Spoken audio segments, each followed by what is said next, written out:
ভাসানচর থেকে পালিয়ে আসা ৪০ রোহিঙ্গাকে চট্টগ্রামের সীতাকুণ্ডে আটক করা হয়েছে।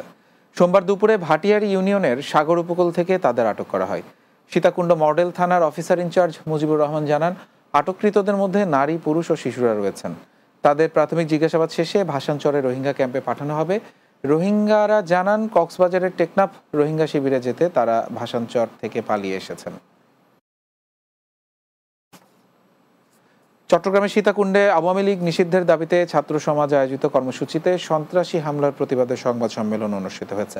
সীতাকুণ্ড প্রেস ক্লাব মিলনায়তনে এই সংবাদ সম্মেলন অনুষ্ঠিত হয়। বক্তারা বলেন, আওয়ামী লীগ গণতন্ত্রকে হরণ করেছে এবং তারাই আজ দেশের সবচেয়ে বড় সন্ত্রাসী শক্তি হিসেবে আবির্ভূত হয়েছে।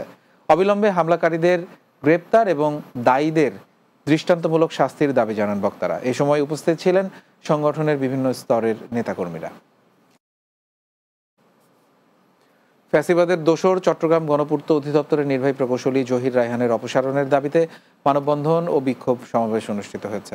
সকালে নগরীর গণপূর্ত কার্যালয়ের সামনে বাংলাদেশ ঠিকাদার সমিতি চট্টগ্রাম জোনের আয়োজনে মানববন্ধন ও বিক্ষোভ অনুষ্ঠিত হয়। ঠিকাদার খলিলুর রহমানের সভাপতিত্বে উপস্থিত ছিলেন ঠিকাদার মোহাম্মদ আব্দুল জলিল, ঠিকাদার মোহাম্মদ আব্বাস, উপদেষ্টা মোহাম্মদ মহসিন সহ অন্যরা।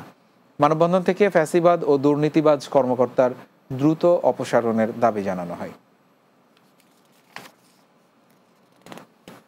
চট্টগ্রামের হাটহাজারীর এনায়েতপুর শ্রী শ্রী মা মগধেশ্বরী জাগ্রত মন্দিরের ২১তম প্রতিষ্ঠাবার্ষিকী উপলক্ষে মহতী ধর্মসভা অনুষ্ঠিত হয়েছে। মন্দির প্রাঙ্গণে দিনব্যাপী এই ধর্মসভা অনুষ্ঠিত হয়।